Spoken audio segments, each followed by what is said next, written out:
ഓം ശാന്തി 2/2/2024. ഇന്നത്തെ മുരളിയുടെ main points.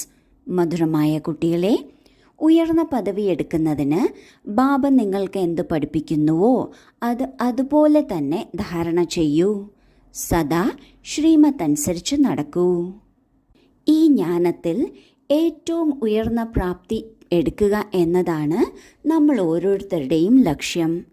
ഈ ലക്ഷ്യത്തിലെത്തുന്നതിന് ബാബ എന്താണോ പഠിപ്പിക്കുന്നത് അതുപോലെ തന്നെ നമ്മൾ ധാരണ ചെയ്യണം.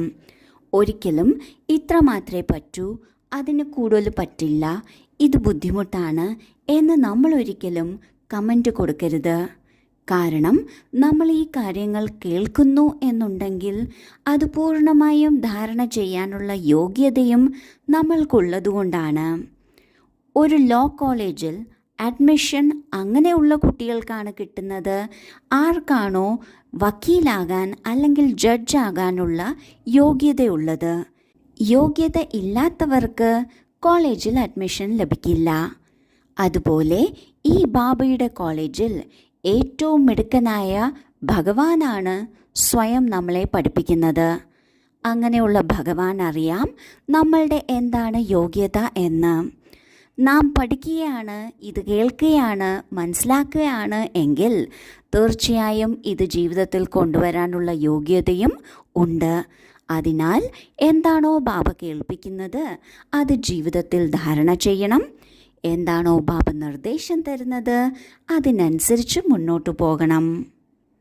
ചോദ്യം: ഒരിക്കലും പശ്ചാത്താപം വരരുത്. അതിനായി ഏത് കാര്യം നല്ല രീതിയിൽ ചിന്തിച്ചുറപ്പിക്കണം. ഉത്തരം: ഓരോ ആത്മാവും എന്ത് പാർട്ട് അഭിനയിക്കുന്നുവോ അത് നാടകത്തിൽ കൃത്യമായി അടങ്ങിയിട്ടുള്ളതാണ്. ഇത് അനാദിയും അവിനാശിയുമായ ഡ്രാമയാണ്. ഈ കാര്യത്തെക്കുറിച്ച് ചിന്തിക്കൂ. എങ്കിലൊരിക്കലും പശ്ചാത്താപമുണ്ടാകുക സാധ്യമല്ല. പശ്ചാത്താപമുണ്ടാകുന്നത് ആർക്കാണോ ഡ്രാമയുടെ ആദിമധ്യ അന്ത്യത്തെക്കുറിച്ച് തിരിച്ചറിവില്ലാത്തത് അവരാണ്. നിങ്ങൾ കുട്ടികൾക്ക് ഈ ഡ്രാമയെ അതേപോലെ തന്നെ സാക്ഷിയായി കാണണം. ഇതിൽ കരയുകയോ പിണങ്ങുകയോ ചെയ്യേണ്ട കാര്യമില്ല. ഡ്രാമയെക്കുറിച്ച് ബാബ പറഞ്ഞു തന്നിട്ടുണ്ട്. ഈ ഡ്രാമ വളരെ വളരെ കൃത്യമാണ്. നാം ഒരു പക്ഷേ കാണുമ്പോൾ കൃത്യമായി കാണപ്പെടില്ല. കാരണം നാം ആരെയാണോ നല്ല വ്യക്തി എന്ന് ചിന്തിക്കുന്നത് അവർക്കൊരു പക്ഷേ കഷ്ടപ്പാടുകൾ കൂടുതൽ ഉണ്ടാകുന്നുണ്ടാവാം. അല്ലെങ്കിൽ ആരെയാണോ നമ്മൾ കൊള്ളില്ല, ഗുണവാനല്ല, അല്ലെങ്കിൽ സത്സ്വഭാവി അല്ല എന്നുള്ളത് അവർക്ക് കൂടുതൽ ഭാഗ്യം ലഭിക്കുന്നുണ്ടാകും.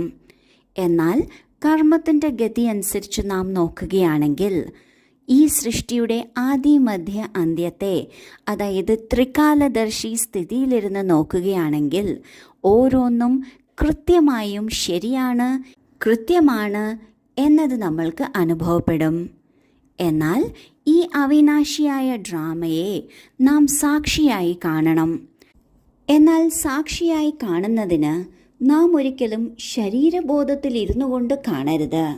ശരീരബോധത്തിലിരിക്കുക എന്നാൽ ഒരൊറ്റ സമയത്തെക്കുറിച്ച് മാത്രം അറിവുണ്ട്. അതായത് ഇപ്പോഴത്തെ സമയത്തെക്കുറിച്ച് അല്ലെങ്കിൽ ഈ ജന്മത്തിലെ കാര്യങ്ങളെക്കുറിച്ച് മാത്രം മുൻനിർത്തിക്കൊണ്ട് ഈ നാടകത്തെ നോക്കുകയാണെങ്കിൽ നമ്മൾക്ക് എല്ലാ കാര്യങ്ങളിലും ചോദ്യം അല്ലെങ്കിൽ അഭിപ്രായ വ്യത്യാസമുണ്ടാകും. എന്നാൽ 3 കാലങ്ങളെയും ഒന്നിച്ചിരുത്തി നാം ആത്മാ അഭിമാനി സ്ഥിതിയിലിരുന്ന് കാണുകയാണെങ്കിൽ ഈ നാടകം വളരെ വളരെ ശരിയാണ്, കൃത്യമാണ്, മനോഹരമാണ് എന്നത് നാം തിരിച്ചറിയും. ഈ ഒരു തിരിച്ചറിവ് ഉണ്ട് എങ്കിൽ നമ്മൾക്കൊരിക്കലും പശ്ചാത്തപിക്കേണ്ട ആവശ്യം വരില്ല. മാത്രമല്ല കരയുകയോ പിണങ്ങുകയോ ചെയ്യേണ്ട കാര്യവും വരില്ല. അതിനാൽ ഓരോ ആത്മാവിൻ്റെയും പാർട്ട് അവരവരുടേതാണ്, കൃത്യമാണ് എന്ന് മനസ്സിലാക്കി സാക്ഷിയായി ഈ നാടകത്തെ കാണണം. ധാരണ ചെയ്യുന്നതിനുള്ള മുഖ്യ സാരം. ആദ്യത്തെ പോയിന്റ്: വിചാരസാഗര മന്ഥനം ചെയ്ത് സ്വയം ജ്ഞാനരത്നങ്ങൾ കൊണ്ട് നിറയ്ക്കണം. ഡ്രാമയുടെ രഹസ്യത്തെ നല്ല രീതിയിൽ മനസ്സിലാക്കി മറ്റുള്ളവർക്കും മനസ്സിലാക്കി കൊടുക്കണം.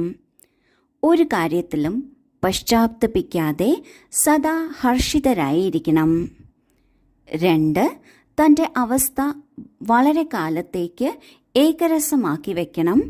എന്നാലേ അവസാന സമയം ഒരു ബാബയെ കൂടാതെ മറ്റാരുടെയും ഓർമ്മ വരാതിരിക്കുള്ളൂ. അഭ്യസിക്കണം. നമ്മൾ ആത്മാക്കൾ സഹോദരങ്ങളാണ്.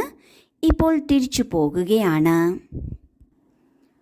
ആദ്യത്തെ പോയിന്റിൽ ബാബ പറയുന്നു, വിചാരസാഗര മന്ഥനം ചെയ്യുന്നതിലൂടെ ബാബ എന്ത് ജ്ഞാനരത്നങ്ങളാണോ നമ്മൾക്ക് തരുന്നത് അത് നമ്മളുടെ സ്വന്തം ആകുകയാണ്.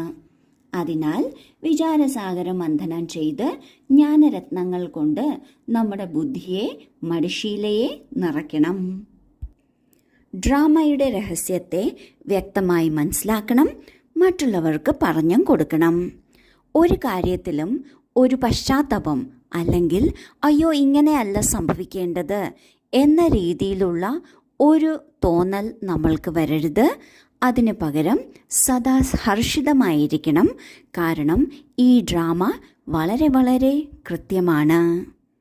2ാമത്തെ പോയിന്റിൽ ബാബ പറയുന്നു, അവസാന സമയത്ത് ബാബയുടെ മാത്രം ഓർമ്മ വരുന്നതിന് വളരെ കാലത്തെ അഭ്യാസം ആവശ്യമാണ്.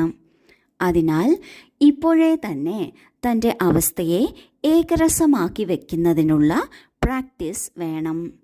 നമ്മൾ അഭ്യസിക്കണം. നമ്മൾ ആത്മാക്കൾ സഹോദരങ്ങളാണ്, തിരിച്ചു വീട്ടിലേക്ക് പോവേണ്ടതാണ് എന്ന്. വരദാനം: അശ്രദ്ധയുടെ അലകൾക്ക് വിട നൽകി സദാ ഉത്സാഹ ഉന്മേഷത്തിലിരിക്കുന്ന വിവേകശാലിയായ ആത്മാവായി ഭവിക്കട്ടെ. പല കുട്ടികളും മറ്റുള്ളവരെ കണ്ട് സ്വയം അശ്രദ്ധരാകുന്നു. ചിന്തിക്കുന്നു, ഇങ്ങനെ നടക്കുന്നത് തന്നെയാണ്, ഇതൊക്കെ നടക്കും എന്ന്. എന്താ, ഒരാൾ ഇടറി വീഴുമ്പോൾ അത് കണ്ട് അശ്രദ്ധയിലെത്തി സ്വയവും ഇടറി വീഴുക, ഇത് വിവേകമാണോ? ബാബ്ദാദയ്ക്ക് ദയ വരുന്നു. ഇങ്ങനെ അശ്രദ്ധരാകുന്നവർക്കും പശ്ചാത്താപത്തിൻ്റെ സമയം വളരെ വളരെ കഠിനമായിരിക്കും. ഇതിനാൽ അറിവുള്ളവരായി അശ്രദ്ധയുടെ അലകളെ, മറ്റുള്ളവരെ കാണുന്നതിൻ്റെ അലകളെ മനസ്സിൽ നിന്ന് വിട നൽകൂ. മറ്റുള്ളവരെ അല്ല കാണേണ്ടത്, ബാബയെയാണ് നോക്കേണ്ടത്. യജ്ഞത്തിൽ നാം എല്ലാവരും ഒപ്പമുള്ളപ്പോൾ ചിലപ്പോൾ മറ്റുള്ളവരെ കണ്ടുകൊണ്ട് അലസരാകാറുണ്ട്. ഇങ്ങനെയൊക്കെ നടക്കുന്നതാണ്, ഇതൊക്കെ സംഭവിക്കുന്നതാണ് എന്ന് ചിന്തിച്ച് അലസരാകുന്നു. എന്നാൽ ബാബ പറയുന്നു, ഒരാൾ ഇടറി വീഴുകയാണെങ്കിൽ അത് കണ്ട് അശ്രദ്ധരായി മറ്റുള്ളവരും ഇടറി വീഴുന്നുവെങ്കിൽ അതിനെ വിവേകശൂന്യം എന്നാണ് പറയുക.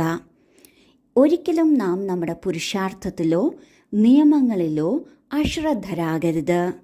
മറ്റുള്ളവർ ചെയ്യുകയോ ചെയ്യാതിരിക്കുകയോ ആകട്ടെ, പക്ഷെ തെറ്റായിട്ടുള്ള കാര്യങ്ങളിലേക്ക് പോകുന്നതിന് നാം ഒരിക്കലും അശ്രദ്ധരാകരുത്. കാരണം പശ്ചാത്താപത്തിൻ്റെ സമയത്ത് അത് വളരെ കഠിനമായി നമ്മളെ ബാധിക്കും. അതിനാൽ ഒരിക്കലും മറ്റുള്ളവരെ അല്ല നാം കാണേണ്ടത്, നാം ബാബയെയാണ് കാണേണ്ടത്. ബാബ ഏറ്റവും പെർഫെക്റ്റായ എക്സാമ്പിളാണ്. നാം പെർഫെക്റ്റായ എക്സാമ്പിളിനെ തന്നെ കാണണം, മറ്റുള്ളവരെ അല്ല. സ്ലോഗൻ: വാരിസ് ക്വാളിറ്റി തയ്യാറാക്കൂ, എങ്കിൽ പ്രത്യക്ഷതയുടെ പെരുമ്പറ മുഴങ്ങും. ഓം ശാന്തി.